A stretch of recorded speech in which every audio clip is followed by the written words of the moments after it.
Is fear holding you back from living a truly amazing life? And perhaps you don't even recognize it's fear half the time. Well, today, I want to talk about some ways you can move through fear so that you can improve the quality of your life. And if you stay until the end, I have an extra point for you then. Now, the reason I decided to talk about fear is because I've been progressing quite a lot of things in the last 2, 3 months, and fear has come up so many times. And you know what?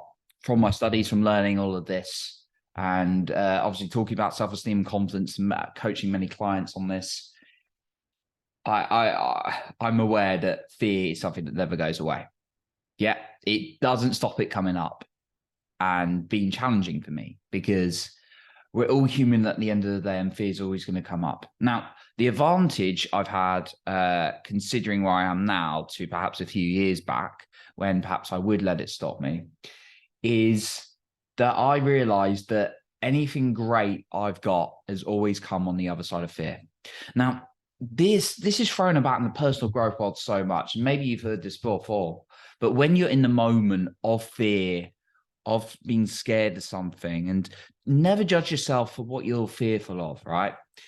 Our brain doesn't know the difference between, a real life like tiger attack to what someone thinks about you when you talk in front of a group of people, or even if it's a small group of people.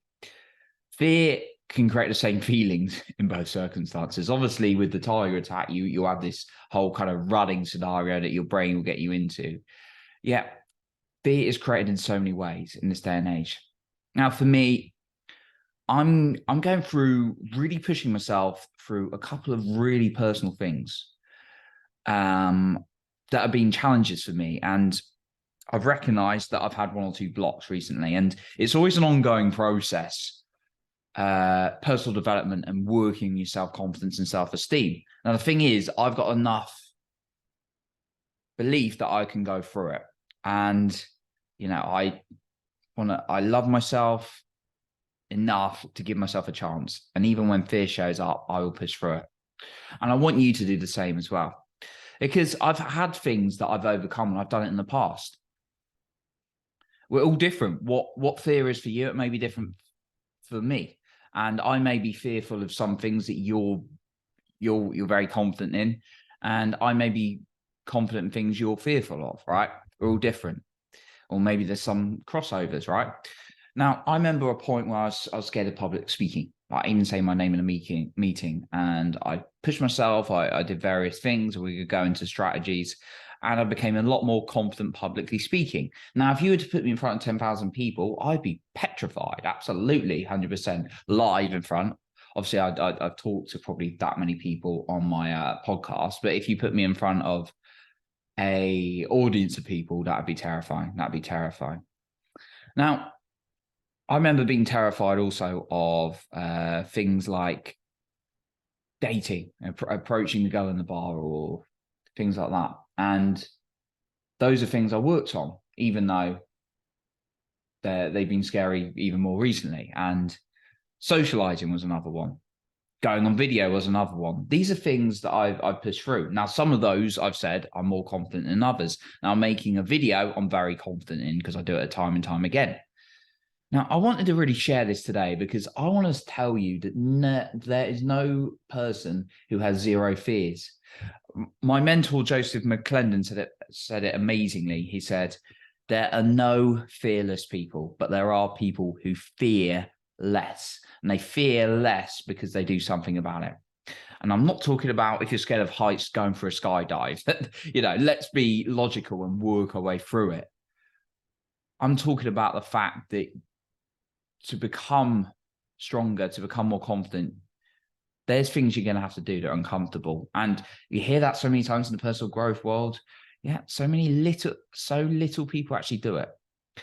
And I wanted to share perspectives to perhaps get you more in action today.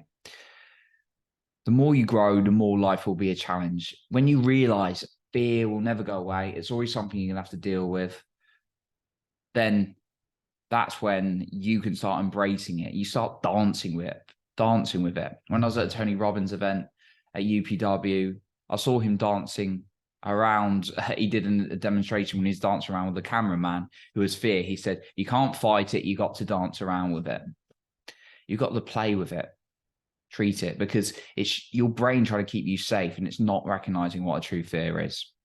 Ask yourself, how is it helping you being stuck in fear for so long and letting it control you and thinking there's nothing you can do about it?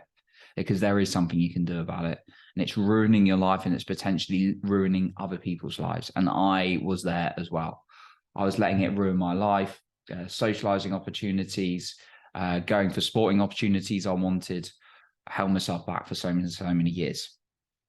So let's go through some practical steps to move through fear. The first one, ask yourself, what is your outcome? You've got to be really clear. I always ask this.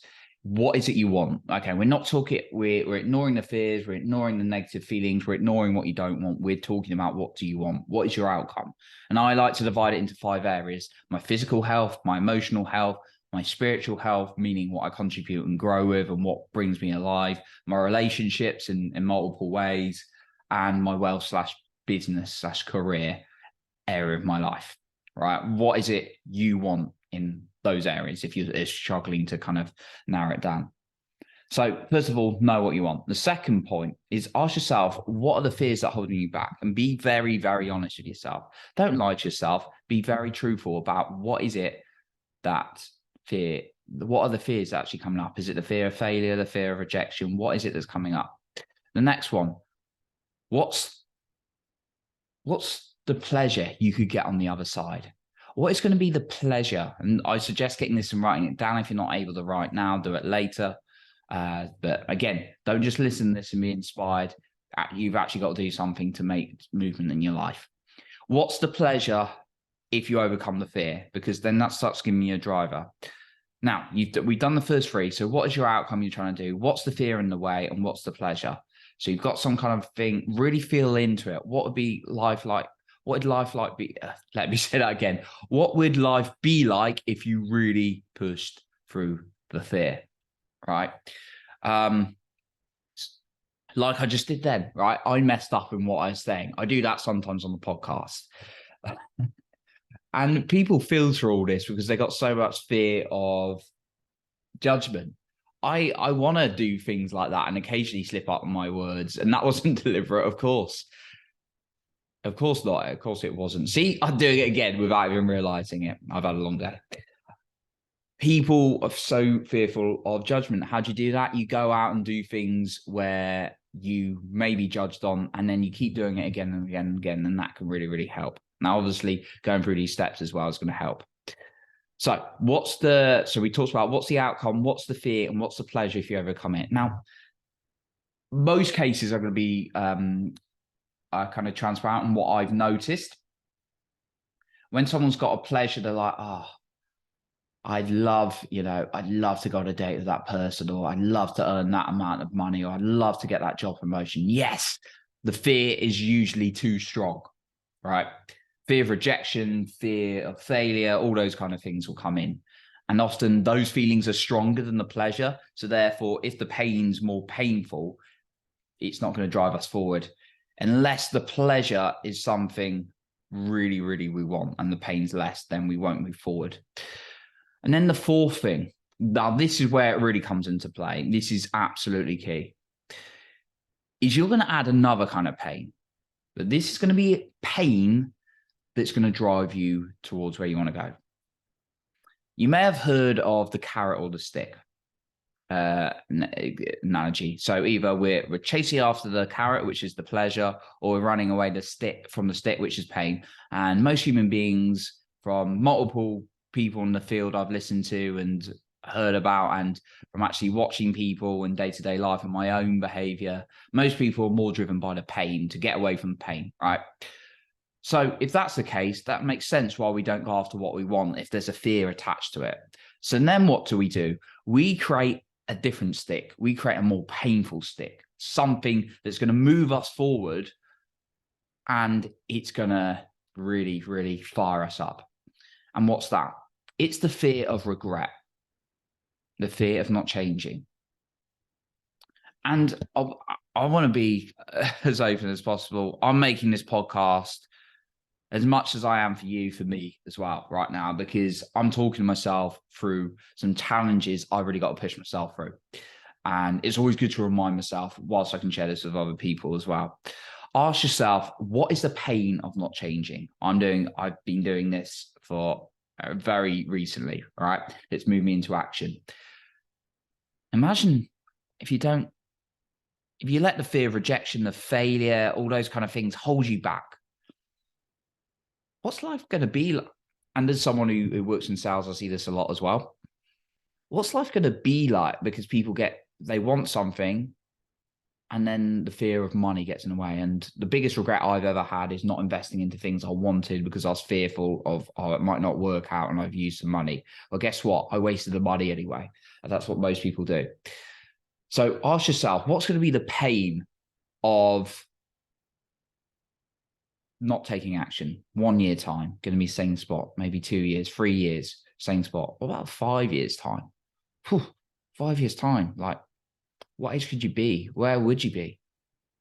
Imagine if you let the fear of rejection, the fear of failure get on top of you and you just don't do anything. You just keep doing the same habits. Maybe you listen to some personal growth podcasts like this one, and I'm glad you are. You're filling your head with good information. Yeah, that's all you do. Or maybe you read books and that's all you do, because you don't take action because you're scared to move forward. Even take the smallest steps. And that's a good tip, by the way, take the smallest steps. You're still in the same spot in 5 years. What about 10 years? The fear, you let the fear just run your life. What about in 20 years?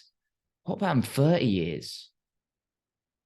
What if it's that long, over 30 years for you? Where are you going to be? What does life look like if you let fear run your life rather than going towards what you want and working through those fears? How does that feel? That kind of pain. The reason I'm creating this kind of pain in you, and I'm doing it for myself as well, is because that fear should be greater than the fear of temporary rejection, of failure. Because for me, the fear of regret is the worst. The fear of not doing something. I've had regret in the past. I didn't go to the prom when I was 16 years old. I didn't go to the prom because I had a couple of friends, but I was feared of being judged, of what I look like what if everyone stares at me, or what I didn't look. I was very socially conscious, very self-conscious. And I regretted that, like not going to the school prom. It could be worse cases. Like, what if you go through something you don't love doing for the rest of your life? What if you don't talk to the person you like? What if you don't go for that job opportunity? What if you don't start that new business? Get fearful of that and then take action on it. And think of the pleasure, combining the pleasure of what you could get versus the pain of not taking any action. Be fearful of that. Don't be fearful of the temporary rejection. So my final step is I want you to take something tiny action. Like I said, we're not talking about jumping out of a 15,000 foot jump from an airplane. I've done that, by the way. It's terrifying. And you don't have to, by the way. We're not talking about that if you've got a fear of heights. Maybe you want to conquer your fear of heights, so you walk up one or even half a flight, even a quarter of flights of stairs. Maybe you're fearful of rejection from someone. Maybe all you've got to do is say good morning to one person. Maybe you just got to smile at one person. Maybe it's as small as that. What's one small thing you can do against your fear?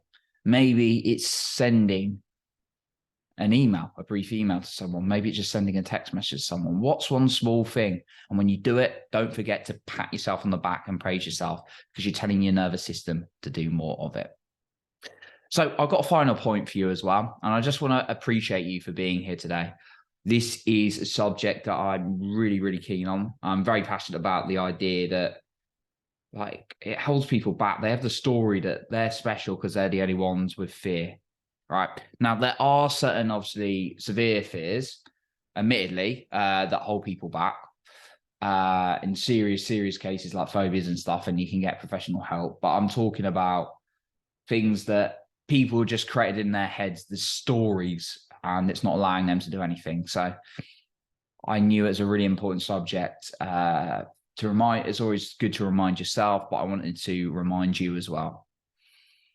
And the amount of time I've taken the tiniest of actions and it's resulted in great things.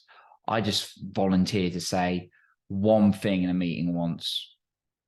And then I gave a 2-minute update and I gave a 5-minute update and I spoke in front of more people. Just tiny actions that grew my confidence. So what is it going to be for you? Now, just before we get on the final point, I want to appreciate you for being here today. And if you appreciate this podcast, please give us a rating and review on iTunes so I can reach more people together. I don't do any promotions, ads or anything like that. So any support in sharing this message would be hugely appreciated. So thank you. So my final point is this. Get someone you can talk to, who you can trust, who's really going to give you an honest opinion. Then they're not going to agree with you and pat you on the back when you say, "Oh yeah, I'm just not ready for that yet," even though you're just fearful. Someone who's going to challenge you and say, "Yeah, it sounds like you're all lying to yourself." Tell you what I did recently.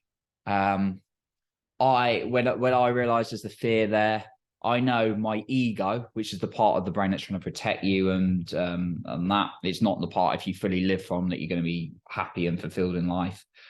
When I recognized that I'd been lying to myself and I had a fear about something, I decided to share with as many people as possible what that was, so that I couldn't go back. I couldn't go back into telling lies because I was convincing myself, and I didn't want to lie to myself. So I had to tell other people as well, to make sure I went for what I really wanted in life, and I didn't therefore go back into that ego-based mind of like just trying to be busy all the time.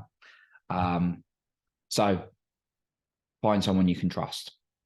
So that's what I've got for you today. Again, if you've appreciated this, I'd highly appreciate a rating and review, because you could be changing someone's life by doing this. I appreciate you for being here. You're improving other people's lives for being the best you. And remember, you are in control of your own self-esteem and confidence.